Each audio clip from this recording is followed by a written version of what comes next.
pessoal, tudo bem com vocês? Muito prazer estar com você para darmos continuidade aos nossos estudos. Eu estou aqui para a gente apresentar ainda algumas considerações sobre o capítulo que trata sobre o Estado e o poder. Nós vimos nesse capítulo algumas ideias acerca de como é concebido o Estado e como foi a formulação filosófica ao longo dos anos acerca dessa noção da relação de Estado e poder. Nós vimos, por exemplo, a ideia de Estado de Hegel.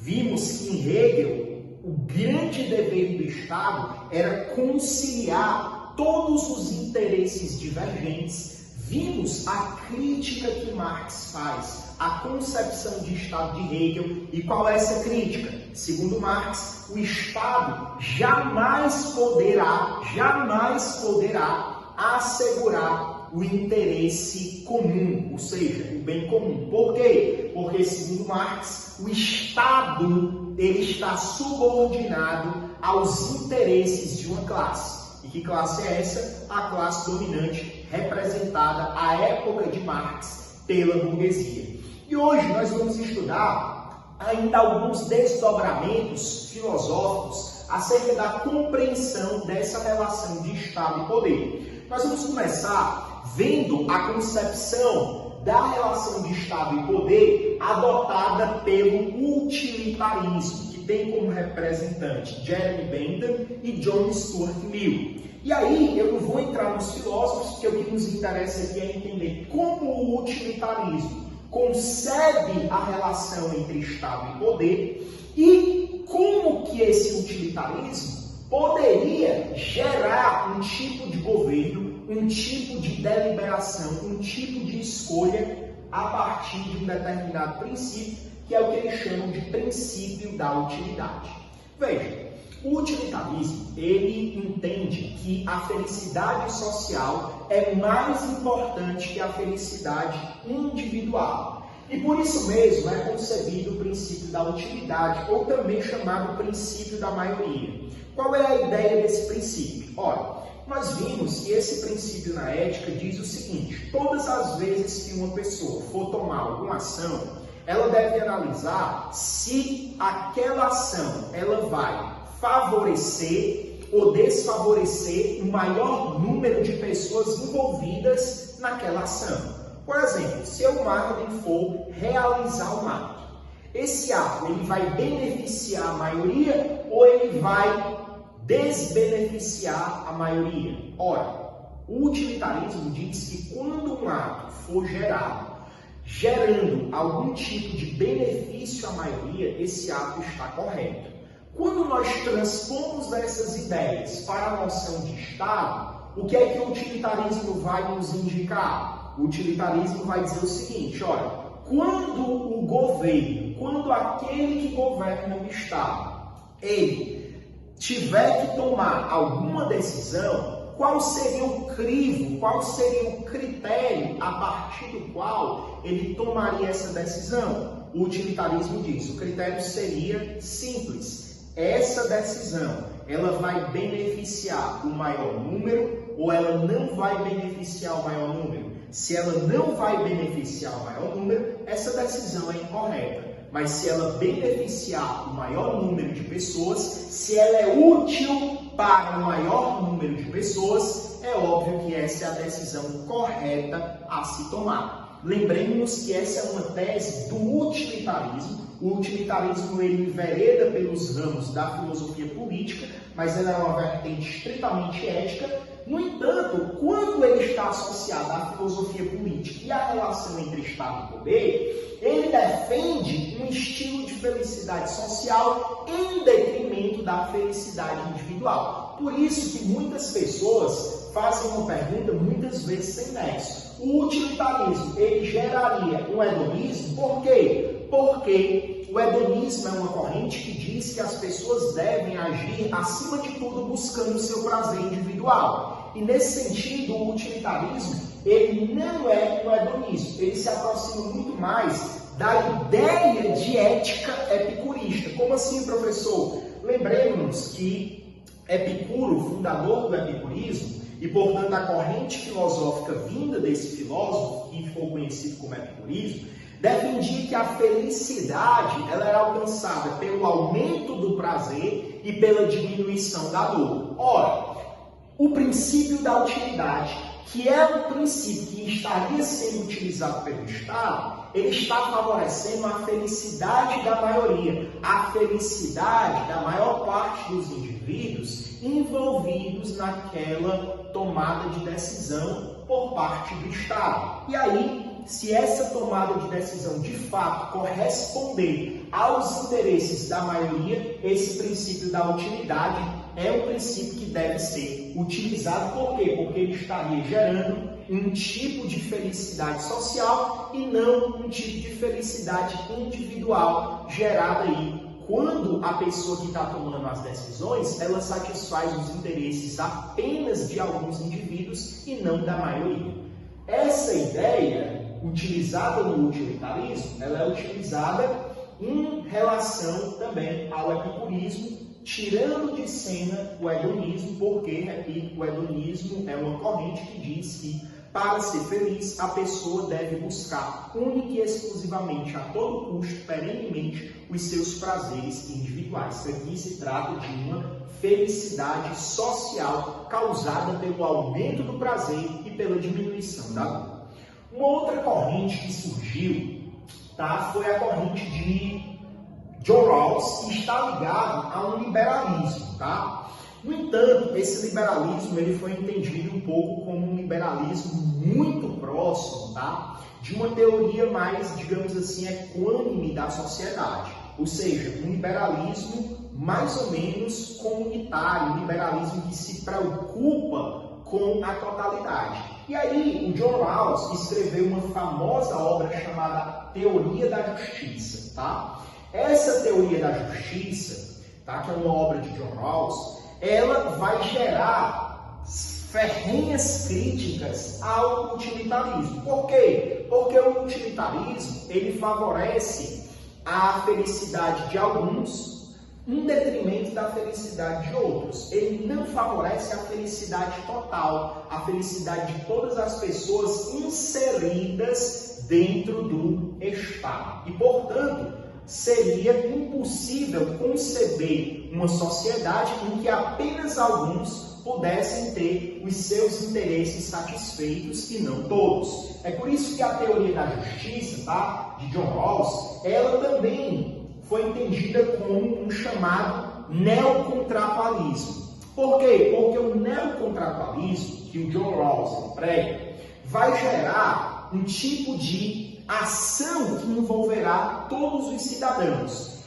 Essa espécie de neocontratualismo é uma situação hipotética na qual todos os indivíduos de um Estado se associariam para gerar os interesses do bem comum, os interesses das suas individualidades. Para tanto, era necessário gerar um tipo de posição originária, ou seja, nós colocaríamos todas as pessoas, todos os indivíduos, numa mesma posição de origem. E lembremos que nós estamos falando de um liberalismo, Esse liberalismo que está aparecendo aqui com John Rawls é um liberalismo que também se baseia na ideia de meritocracia. E o que é a meritocracia? A meritocracia está associada ao liberalismo. E quando eu digo que a meritocracia está associada ao liberalismo, o que é que eu estou dizendo? Eu estou dizendo que, dentro de um sistema liberal, o poder do mérito das pessoas as levará a alavancar ou a estabelecer uma dinâmica de mobilidade social dentro de um Estado. O John Rawls não nega isso. Ele defende o liberalismo, defende que as pessoas sejam recompensadas pelo seu mérito. No entanto, para que a meritocracia funcione dentro de uma sociedade estatal liberal, é preciso que todos partam de uma posição originária. E por isso é necessário que um contrato social, uma situação não simplesmente hipotética, mas uma situação verídica em que essas pessoas acordem para estar no mesmo lugar. E aí, estando no mesmo lugar, essas pessoas deveriam estar marcadas também pelo que a gente chama de véu da ignorância. O que seria o véu da ignorância? Elas não saberiam qual a posição delas em relação ao outro. Mas, na concepção de John Rawls, todas elas deveriam partir do mesmo caminho, sem saber que estavam dentro das mesmas perspectivas, partindo do mesmo ponto. E aí era a meritocracia, o esforço de cada um, que geraria uma equidade social. Por quê? Porque partindo do mesmo ponto, se esforçando, essas pessoas conseguiriam a manutenção das suas liberdades individuais e conseguiriam alavancar em relação à mobilidade socioeconômica de uma sociedade ou de um Estado liberal. Essa é a tese do John Rawls. E aí, pessoal, uma outra coisa importante é a gente avaliar, tá, a ideia de autoritarismo e totalitarismo ligadas ao Estado. E aqui vem uma coisa muito importante, mas muito importante mesmo. Veja, autoritarismo não é igual ao totalitarismo. Nós podemos aí elencar uma série de distinções entre autoritarismo e totalitarismo. No entanto, eu queria aqui apenas apresentar um. Veja, no autoritarismo, como por exemplo a ditadura militar no Brasil, que foi uma ditadura autoritária, nós não temos, tá, um cultivo de um partido político único. Já no totalitarismo você tem. Você tem, tá, no totalitarismo, como foi, por exemplo, o nazismo alemão, você tem uma espécie de partido soberano. E todas as outras figuras partidárias de oposição, elas são extintas. Para quê? Para que aquele partido emerja naquele cenário estatal como o partido único, o partido correto, o partido que salvará a sociedade das maiores calamidades. Então essa é uma diferença muito gritante entre autoritarismo e totalitarismo. Agora, uma coisa importante é que em todo mundo já apareceram sistemas autoritários de direita e de esquerda, e em todo mundo já apareceram sistemas totalitários de direita e de esquerda. Totalitários, o nazismo e o fascismo são regimes totalitários, tá, de direita. O comunismo soviético, por sua vez, é um esquema de um Estado totalitário de esquerda, ok? E aí, olha só, Sartre e Merleau-Ponty, dois filósofos, lembremos lá do existencialismo sartreano. O Merleau-Ponty, ele é um fenomenólogo que tenta falar sobre a fenomenologia da percepção, etc. E aí, esses caras fizeram uma avaliação, tá, dos sistemas totalitários. E aí, para nossa surpresa, eles consideraram que existe uma diferença entre os sistemas totalitários de direita e os sistemas totalitários de esquerda. Qual é essa diferença, professor? A diferença estaria na violência. Olha só, os sistemas totalitários de esquerda, vou colocar aqui, a violência seria algo positivo. A violência seria algo positivo. Nos esquemas totalitários de direita,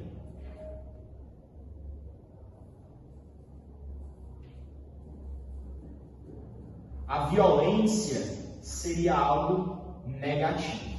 Gente, isso é muito importante a gente entender isso, tá?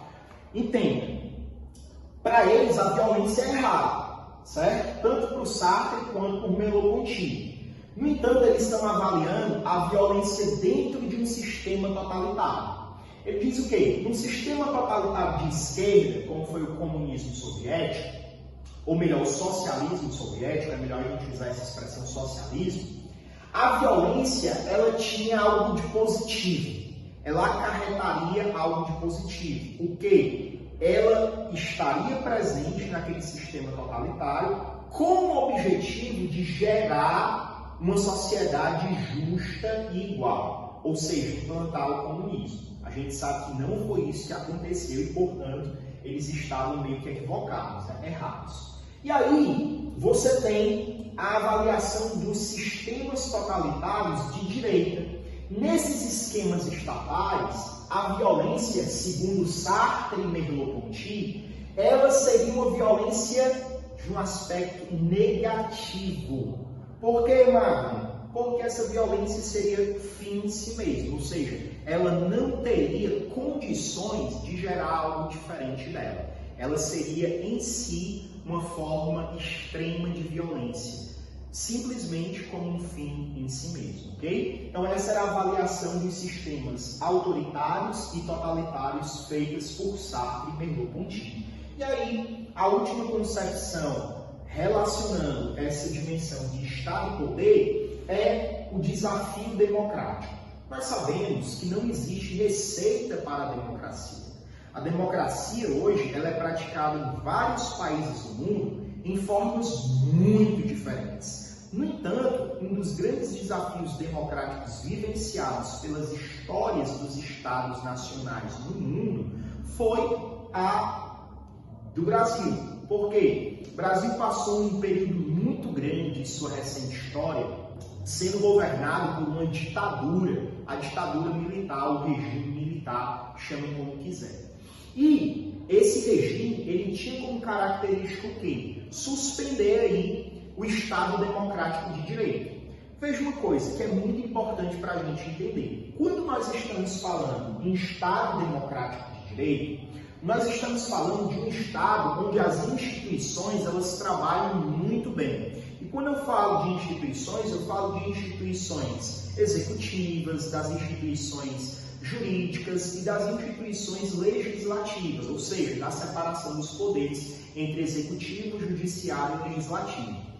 Quando um desses poderes se eleva acima dos outros, tornando os outros poderes simplesmente inexistentes dentro do Estado Democrático de Direito, o que acontece? A própria noção de Estado Democrático de Direito, ele acaba.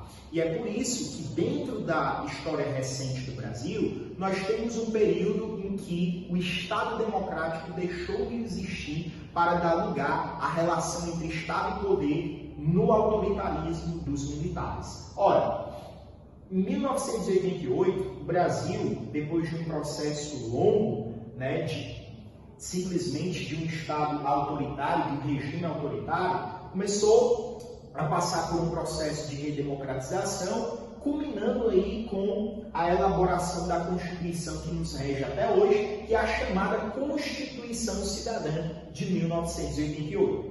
Essa Constituição é a Constituição que nos rege. E aí, uma coisa muito importante, tá? Que, por exemplo, Ulisses Guimarães, que foi um homem que participou das deliberações acerca da Constituição Cidadã, falou logo no discurso quando a Constituição estava feita, ele disse algo muito importante que faz a gente entender aquilo que é o papel da Constituição numa sociedade democrática, e o desafio que é nós aceitarmos que a democracia ela não tem como ponto-chave um governante, um representante do judiciário, um representante do legislativo, mas o representante máximo do Estado democrático é a Constituição. Por quê? Porque a Constituição ela é tida como a carta magna. E aí o Ulisses Guimarães disse, olha, nós podemos concordar, nós podemos discordar do texto constitucional, mas o texto constitucional está aí. Discordar, concordar é uma coisa inerente, inseparável de um Estado democrático. Agora, rasgar a Constituição fere os princípios de um Estado democrático, porque acaba, por assim dizer, com a própria noção de Estado democrático.